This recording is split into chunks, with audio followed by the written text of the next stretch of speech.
Habari yako baba mkwe? Afadhali sana nimekukuta hapa, ni kama bahati tu tuseme. Kwa sababu huu mguu ulikuwa unakuja kwako baba mkwe, lengo langu kuja kumchukua mke wangu Biki Dawa. Salama, ila naona unanichanganya mkwe wangu Kwicho. Kwani huyo Biki Dawa alikwambia anakuja nyumbani ama vipi? Mbona mimi sina taarifa na yoyote huyo? Baba mkwe, hebu kwa serious basi, usinichukulie mimi kama maandazi bwana. Baba mkwe, nimekwambia kuwa mke wangu Biki Dawa kasema anaondoka nyumbani anakuja kwako. Sasa hivi nakuuliza unaniambia huna habari na yoyote. Wewe mkwe wangu, mimi naona unaanza kunichanganya, sikuelewi. Unataka kunambia kuwa Biki Dawa hajafika nyumbani kwako ama kuna kitu unanichezea? Sikia Kwicho, hebu usinieleze ukulani na mimi. Naona unanieleza ufioroto mtupu, unanieleza utumbo. Nimekwambia Biki Dawa kuwa hayupo. Kwanza naona unanichanganya. Yuko wapi mwanangu Kidawa? Kwa sababu naona sikuelewi. Unaniambia mambo ambayo siyaelewi kabisa. Kwani wewe si ulikuja kumchukua nyumbani kwangu? Sasa hivi tena unaniambia habari za Kidawa. Mwanangu Kidawa yuko wapi? Kwicho. Baba mkwe, mimi sio kama nakueleza uko ufioloto na ukulanina. Hapana, ninachokueleza kwa mke wangu kidogo tulipishana viswahili vya hapa na pale, na akanambia kuwa kama wewe huna muda na mimi, kwa sababu mimi majukumu yangu ya kazi yalikuwa yamenibana. Kwa hiyo alivyosema anaondoka na kuja nyumbani, nikamwambia haya, hakuna shida. Leo hii kidogo mimi nimepata uafadhali wa majukumu yangu, nimebadilishiwa kitengo. Nikaamua kama ni hivyo basi nije nimchukue mke wangu Kidawa. Sasa hivi nakutaka kuja kwako wewe baba mkwe, nimekukuta njiani kama bahati, unaniambia tukua hayupo Kidawa mke wangu nyumbani kwako. Kwa hiyo atakuwa ameenda wapi? Ametoroka ama amekuwaje? Mbona sielewi? Nisikilize Kwicho, kama umegombana na Kidawa na kwa nini sisi haujatupa taarifa yoyote hili, umeamua kukaa kimya, limetokea la kutokea, ndio unataka kutushirikisha na sisi. Sasa nisikilize, kama mwanangu Kidawa ameondoka nyumbani kwako na nyumbani kwangu hajafika na wewe hujui alipo, nakupa siku 5 ama 2 ama 3. Namhitaji mwanangu Kidawa uwe umeshamleta nyumbani, la si hivyo ujiandae na kuja kupurukuchua hizo ndevu zako 2 kama mizizi ya bangi na kwenda kuuza reja. Umenielewa Kwicho? Sitaki niongee sana ukadiona mimi ni mkorofi, lakini hizo siku zikimaliza, kama hujaniletea mwanangu Kidawa Kwicho, hutoja kuniona tena na hii sura ya upole yenye miwani mikubwa kama ya kutafutia saa iliyopotea ama shindano iliyopotea. Kwicho, na muhitaji mwanangu Kidawa. Nimemaliza Kwicho.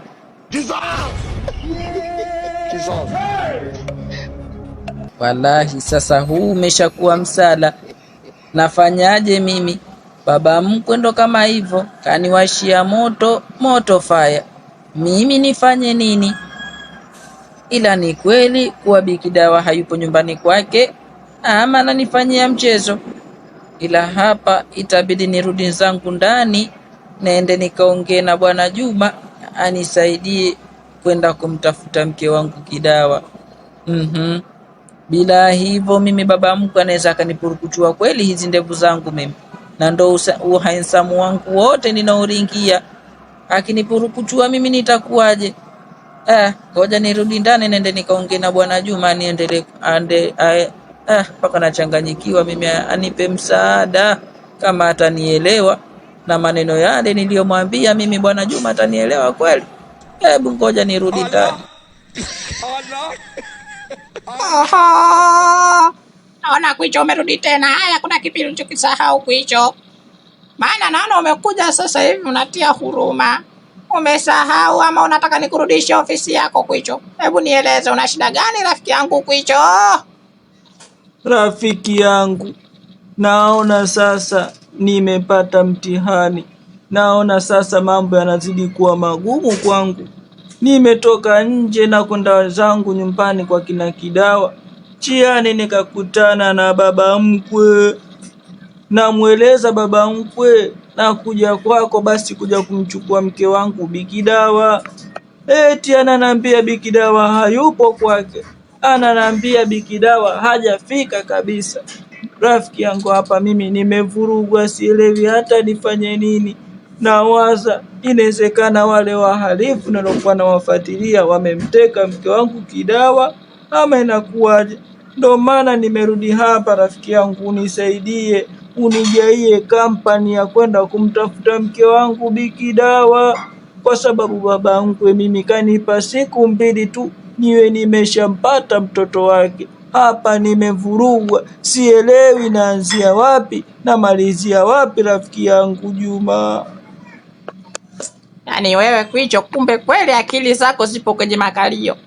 Yaani wewe, mimi niache kufanya mambo ya kiofisi hapa? Nimekabidhiwa jukumu, ndo kwanza bado liko bichi. Jukumu ambalo wewe limekushinda, mimi ndo nimekabidhiwa. Tena unataka mimi niache majukumu ya kazi ya ofisi, nitoke nende na wewe tuende tukamtafute mke wako? Eti Bikidawa amepotea, mtu mzima. Bikidawa anaweza kutekwa na nani wewe Kwicho? Hivi wewe Kwicho unakielewa unachokisema? Mimi siwezi kufanya huo ufyoroto kama huo. Mimi naona unaongea takataka tu. Tena siwezi kufanya ukulani na kama huo hata siku moja Kwicho.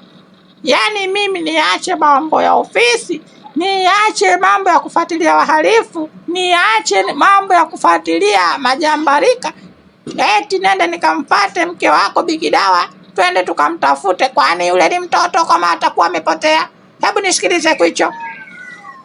Mimi ninachokuomba, ingia kwenye vyombo vya habari, nenda kwenye ma-TV, nenda kwenye maredio, nenda kamtangaze ukaseme eti jamani, mke wangu Kidawa amepotea. Ama kama huwezi kufanya hivyo, basi ingia rodi uende ukamtafute wewe mwenyewe, lakini sio mimi. Usitegemee kama mimi naweza nikakupa kampani yoyote nikaacha majukumu ya kazi tinende nikamtafute Kidawa.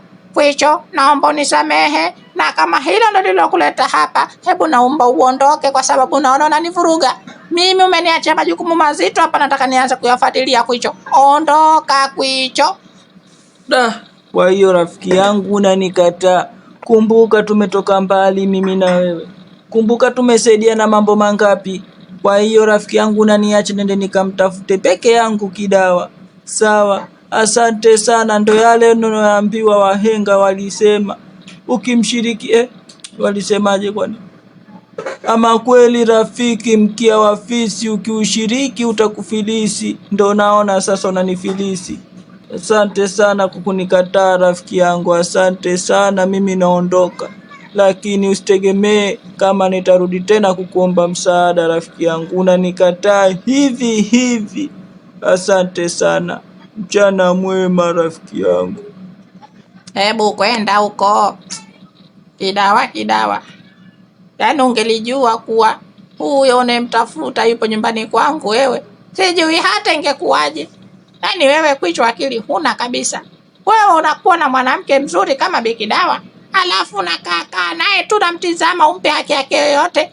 Vijana sisi tupo wazee, tumemwamua kumchukua Kidawa, tumemfungia ndani. Wewe Kwicho, kweli Kwicho, hebu toka hapa Kwicho, nenda kahangaike uone kama utampata. Kidawa yupo katika miliki yangu, na hakuna mjinga wowote na mpuuzi aliyerogwa akaja kumchukua Kidawa kutoka kwenye mikono yangu. Oho, uzi we. Hivi mke wangu, unakijua kinachoendelea kwa mwanetu sasa hivi? Unaambiwa nimekutana na Kwicho njiani wakati nakuja zangu nyumbani. Ananieleza ukulani na mtupu yani. Ananiambia eti mtoto wetu Kidawa ametoka nyumbani kwake sasa hivi, anafika hata wiki hamjui hata alipo. Kwa matigemo yake eti anajua mtoto wetu Kidawa amekuja hapa nyumbani. Hivi wewe umeongea na Kidawa kuwa atakuja hapa nyumbani kweli? Kwa sababu naona kama navurugika mimi na maisha, sielewi. Mimi sijui chochote mume wangu. Na hivi huyo Kidawa ameondoka, ana wiki hayupo kwa mume wake, na huyo Kwicho hajatoa taarifa yoyote kwa mke wake ameondoka nyumbani kwake. Leo hii amekukuta wewe njiani, ndio anakuuliza kwa Kidawa yuko wapi. Maskini mwanangu bibi. Mwanangu jamani, yuko wapi Kidawa? Naweza kulia mimi. Itakuwa sasa ametekwa, amepotea sasa.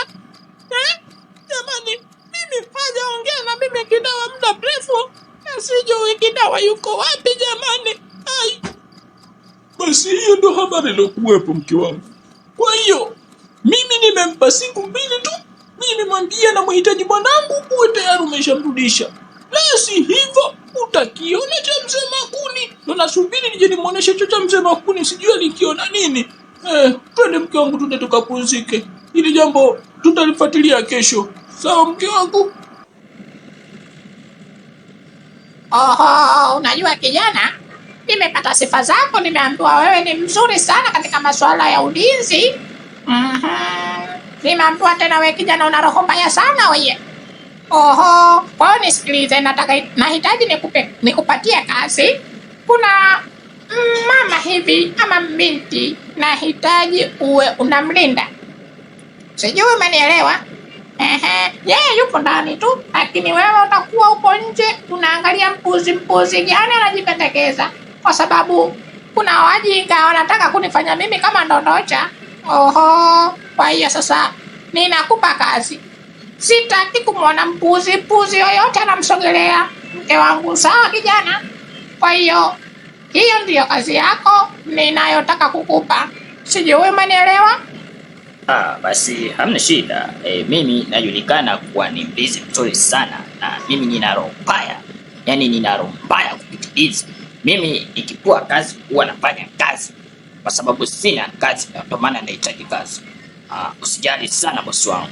Hakuna mpuuzi wowote ama lijinga lolote, hakuna taka yoyote ambayo itamsogelea mke wako kipenzi.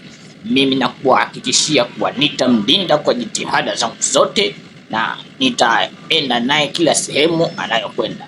Hakuna mtu wowote ambaye atamfuatilia, na likitokea lijamaa lolote linajifanya yeye linamjua linamsogelea, huo mkono halali yangu ni lazima nivunje mikono yote. Hilo na kuhakikishia mkuu wangu, hakuna jambo lolote ambalo litakutokea. Asante sana. Na kuona kijana una confidence zote, na hakikisha hapa kazi yangu utaifanya kwa uweledi kabisa. Vizuri sana kijana. Ndio maana sikufanya makosa kukuchagua wewe, na kuamini wewe ni mashine ya kazi. Basi nakupeleka nyumbani, utaanza majukumu yako rasmi kabisa. Ila hakikisha usije ukajifanya wewe kidume cha mbegu ukataka kunipiku kijana. Nitakuja kukupelekea moto kijana. Mimi ni mwenyewe na roho mbaya, usinione hivi na misuti yangu na mikoti yangu. Oh no. Oi.